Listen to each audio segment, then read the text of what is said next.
everybody. I'm Anna Kennedy, Executive Director here at Touchstone Foundation, and welcome to Touchstone Chats. We're here doing a live board member spotlight with Shaun Murphy, Mr. Motivation. Shaun joined our board about a year ago, and we wanted to take this time to get to know him a little bit better.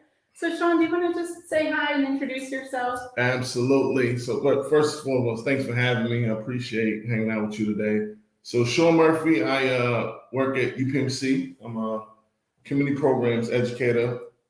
I focus on all things community specific. So every 3 years we do a community needs health assessment. And one of my main roles is to kind of come up with an implementation plan on how do we really connect the dots with the priorities in the community. I am also an entrepreneur. I real estate investing, I dabble, event planner, Marvel Entertainment. We do host elevated events, corporate, nonprofit, some cultural. I am also Mr. Motivational edutainer. So I use spoken word, original music, and I just tell my story, share my story, my lived experiences. And anything that I find important, I'll just, write about and then turn it into music. That's awesome. Thank you so much for being here and joining us. Yeah. So at Touchstone Foundation, our mission is youth mental wellness, and all the work that we do is really geared towards helping youth and families and young people in our community to access mental health care. So your work at UPMC Lidditz is really valuable. And I think the work you're doing with Mr. Motivation is so important for kids in Lancaster County to be able to have ways to express themselves and appreciate and see role models like you in the community that they can look up to and aspire to. So we have some questions. We're just gonna kind of get right into it here. Do it. So what is your journey with mental health and mental wellness? Can you tell us a little bit more about yourself and your background? Yeah, so I'm from Brooklyn, New York, originally, by way of Barbados. And I'm diving back in my history. So growing up in the hood, it wasn't really a thing for you to be expressive of how you feel, stuff is bothering you. They kind of looked at that as, you're soft, like, what I'm saying, you're not meant to be tough, you're weak. And they kind of clowned you, right? Now, there's different, aspects of that. You also have where, like, if you did confide in a friend and say, I'm cool, and then you're not cool no more than 30 days or 6 months, they now got intimate information on you that they would then use in the hood to make you look crazy. You know what I'm saying? Yeah. So, I think of that. And when I think about as an adult now, am I as expressive based on how I grew up? I think about the military. In the military, a phrase that I remember distinctively is "suck it up and drive on." Suck it up and drive on. Like, suck it up. You're gonna be all right. You know what I'm saying? Drive on. Keep pushing. So they really weren't concerned about you. Is the mission gonna get accomplished? Yeah. Right. So historically, in my journey, mental health has kind of, taken a back seat. It was never really a priority. And I look at, where we are in society today. It's super cool that, it's at the forefront. And I think using my story, and I actually just talked about this, I wrote a poem called Trauma Education. And Trauma education, right? I love that. So when I think about, I was in middle school, it was probably 4th grade. Now, we call it ranking when, you'd be kind of dissing each other, and it was just a thing. So for me, I had like protruding ears, right? So it was always, you got a cup ears, Dumbo. It was always, I had to deal with that, but it was, my peers not come back at them. But then I found myself in school, my teacher was one of the ones kind of chiming in on the jokes. And then that was just like, so like in my poem, it talks about, I was getting bullied in school, y'all, by my peers. Nah, it was by my teacher. That's one of the lines. And then it's like, this person's a trusted voice, an influencer in a power position. And now, I can't even go to them for help. You know what I'm saying? Because they're the ones coming at me. So then I think about like those 3 different pockets of experiences. What am I someone that's going to be like reaching out for help Probably not. Mm-mm. You know what I mean? Yeah. So historically, in one of my tracks on my temple, I share with you, that you can find on all streaming platforms, this Motivation Audio Collection, my temple, it talks about, like, for me, it's like swallowing a grenade. Like, because I've grown up, and, you know, whether it's the hood bred, military tough, I know I'm gonna be all right. You know what I'm saying? So I'm gonna just deal with this trauma. Now, fortunately for me, you know, I probably, you know, credit my mom for how she raised me. I've just took the trauma and all the drama and use it as fuel to create. Like, I became an educator.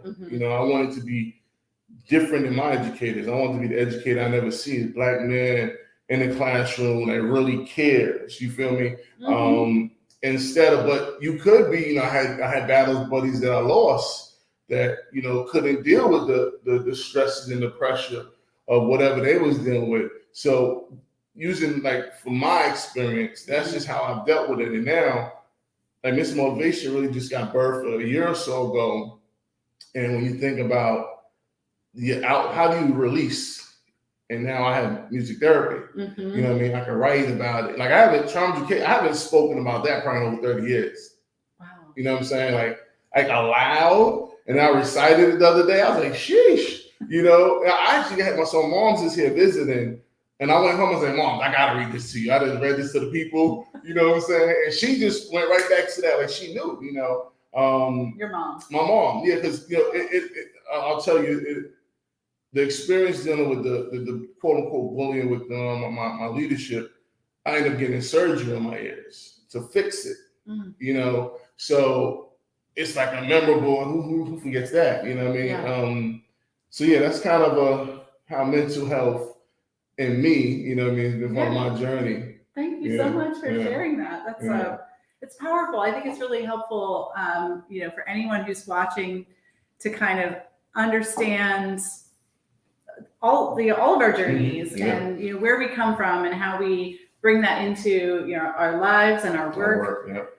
So, you know, kind of back to our mission here at Touchstone Foundation, what do you think mental health, why is mental health awareness so important, especially for you as a Black man, as an artist, you know, in the healthcare community and all those different spaces in your work?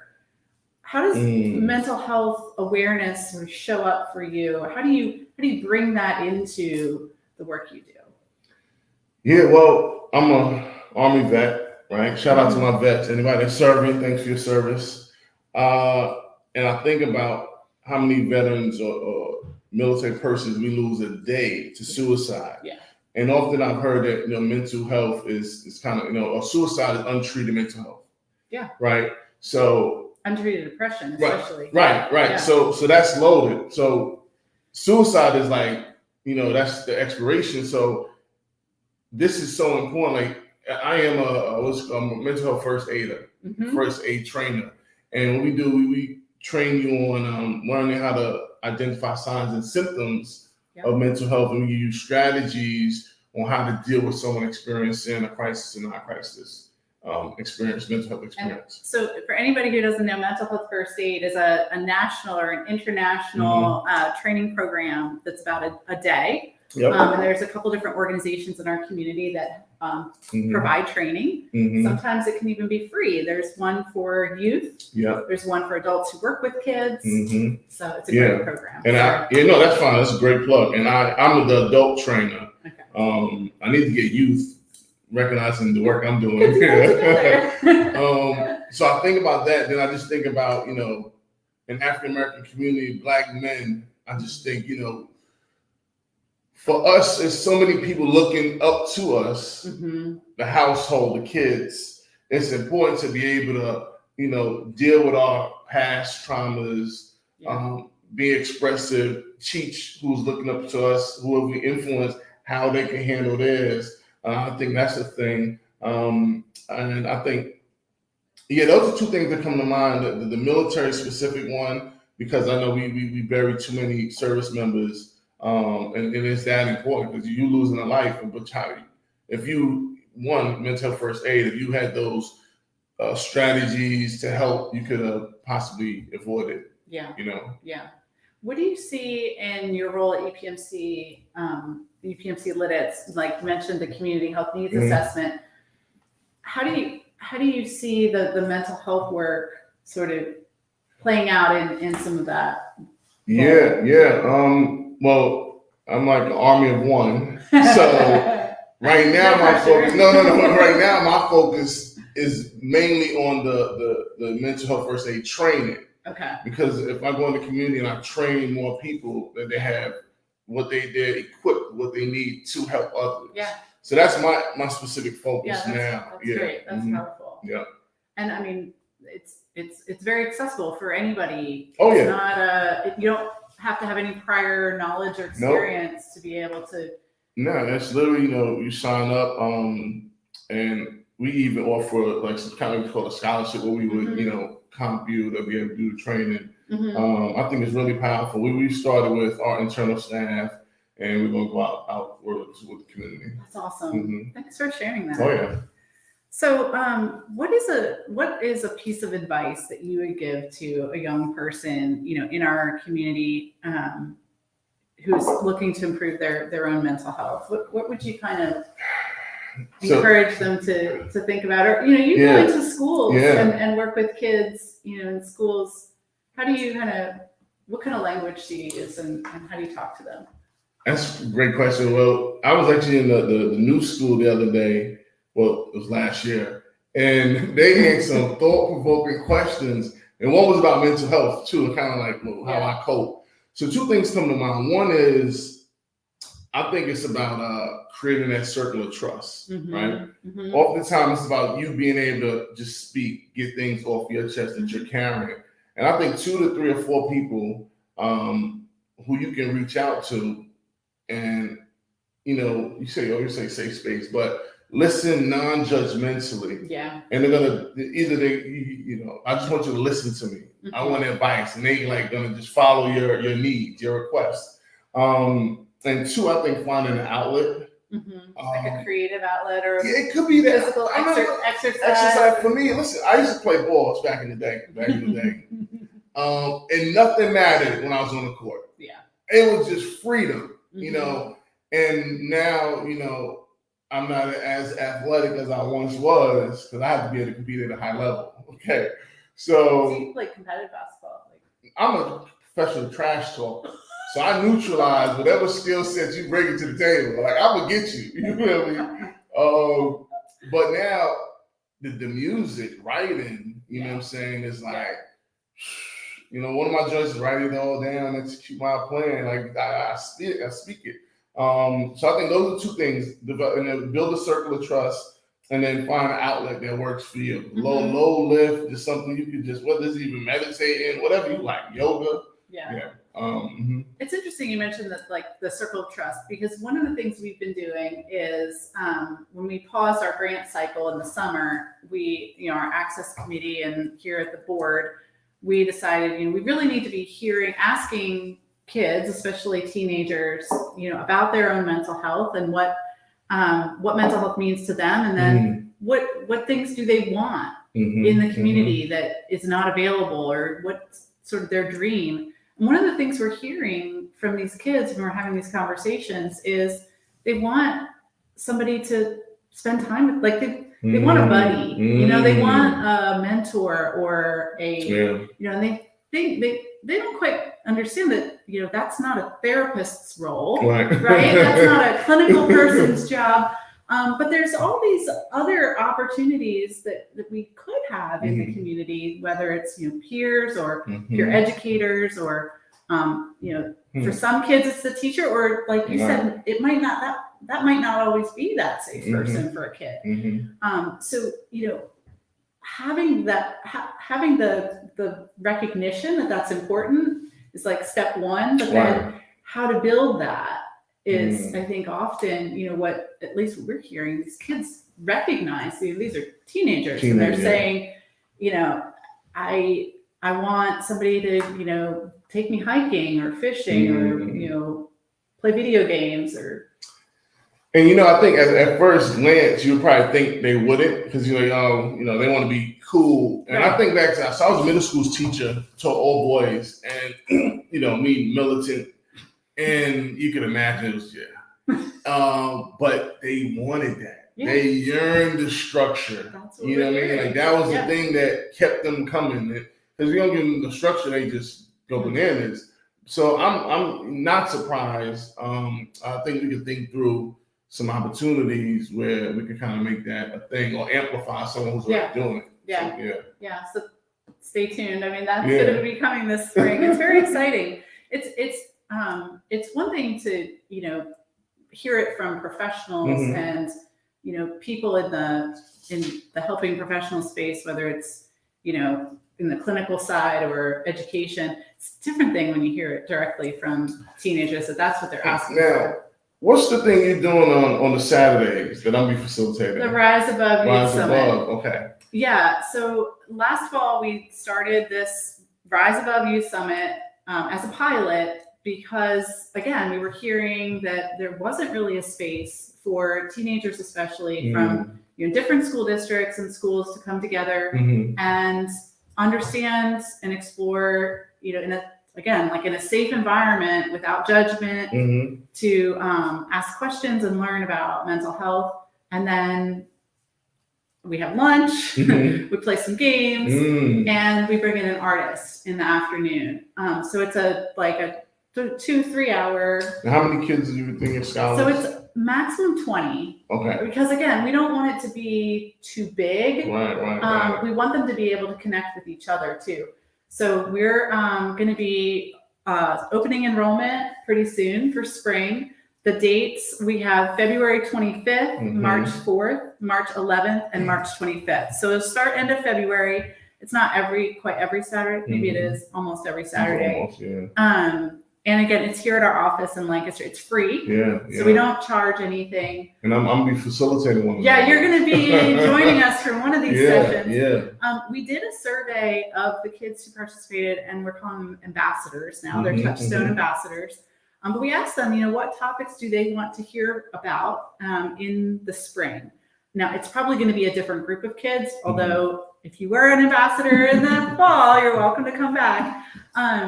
And they really want practical tips, things that are very concrete that they can walk away and apply immediately. So things like how to establish safe boundaries for themselves, and how to help their friends do that too, or how to help support somebody who may be struggling with substance use.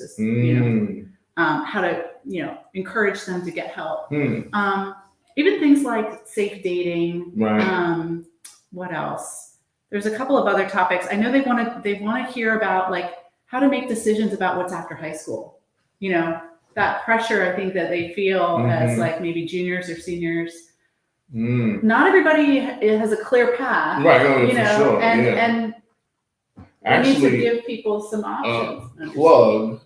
UPMC has this Passport to Success program, age 17 to 24. Where if you're interested in the medical profession, we put you through this boot camp. We partner with HACK. I believe it's 10 weeks, and they get ultra certs, a few other certs that's recognizable within the school district. And then they get we prep them to get interviewed to join at UPMC and be in there. Yeah, so that's definitely something. It just dawned on me as you were saying that. And I think I was going to say one of the things that we introduced them to is considering career in mental health, mental health care. So we have a scholarship program for undergraduates who are interested in majoring in a social work, psychology, sociology, something that they might go on for a master's in social work or something similar. But it's not it's not exclusive. This Rise Above Youth Summit is not only for kids who are exploring careers in mental health. We really want to support them with their own, journey. And now I wonder, as we talk about the mentorship piece and connecting the dots, if we could somehow spin off of what we already got. We already got cohorts of scholars, and then maybe just add a component to it where we could match. Yeah, somehow. That would be awesome. Yeah. Huh. Yeah, because I think kids need to know who they can trust. Oh, thanks. Yeah. and they also want to, I think, often look up to somebody who's a little bit older, that they can see, themselves in that person. Like similar life journeys, Yeah. experiences. Yeah. So, I think that would be awesome if we could eventually get to that point. Yeah. But even just understanding which organizations are doing that kind of work in our community and connecting these kids. Exactly. So I know we're coming up on 2:30 about, so we're going to kind of, I think, wrap this up a little bit. And I just want to end with, of course, gratitude and thank you for being here. But, here at Touchstone Foundation, we changed our name, about a year ago to Touchstone Foundation. And the word touchstone was really, I think, meaningful to us in that, a touchstone is sort of that thing or that experience or that person that maybe with some time and distance, you can reflect back and think, oh yeah, that was a pivotal moment in my life that sort of changed my trajectory a little bit, or that was a person who had a big impact on my life. And I think for our work with young people especially, it's helpful to reiterate, through our name, like how important that is. And that you might not know it at the time, but, with some wisdom and some time, you can kind of see, that was meaningful. So I want to just ask you, what is a touchstone for you, or a time in your life that you could share with us? No, I like that question. So a quote comes to mind. It's like, you give people their roses when they can smell them. Oftentimes when people expire, we go to funerals and we throw all these roses on the casket, but they're gone. They can't smell them. We talk about how they've impacted your life and they did all these great things, but did you tell them that, So I'm gonna use this moment to give some roses. When you say touchstone, I thought about the phrase quantum moment. It's kind of like when you sit and you reflect back on this experience in time in the past that changed the trajectory of your life and what you was doing. And I go back to the military. I met the big homie, KC, my kid's godfather. That's my guy. We met playing basketball, of course, and I was killing him. He was a Marine, so it was just fitting. He may have a different variation of the story, but I got the bike today. And what line of the service are you in? I was Army. Okay. Best branch with 8 years active duty. So I remember, our relationship kind of grew over time, and I was coming up on re-enlistment, and I was just like, oh, big bro, I'm getting out. Meaning I was going to leave the military and go into the civilian world. And he just, get out and do what? I said, I'm going to go back to school.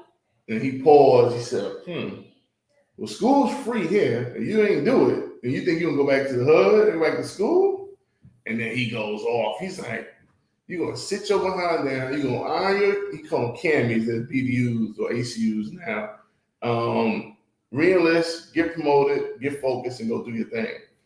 And I was a hard-headed guy, pretty stubborn dude. But I listened to Big Brother. And as I look back, like for me, because I know some people that got out prematurely and, life, didn't go as probably planned.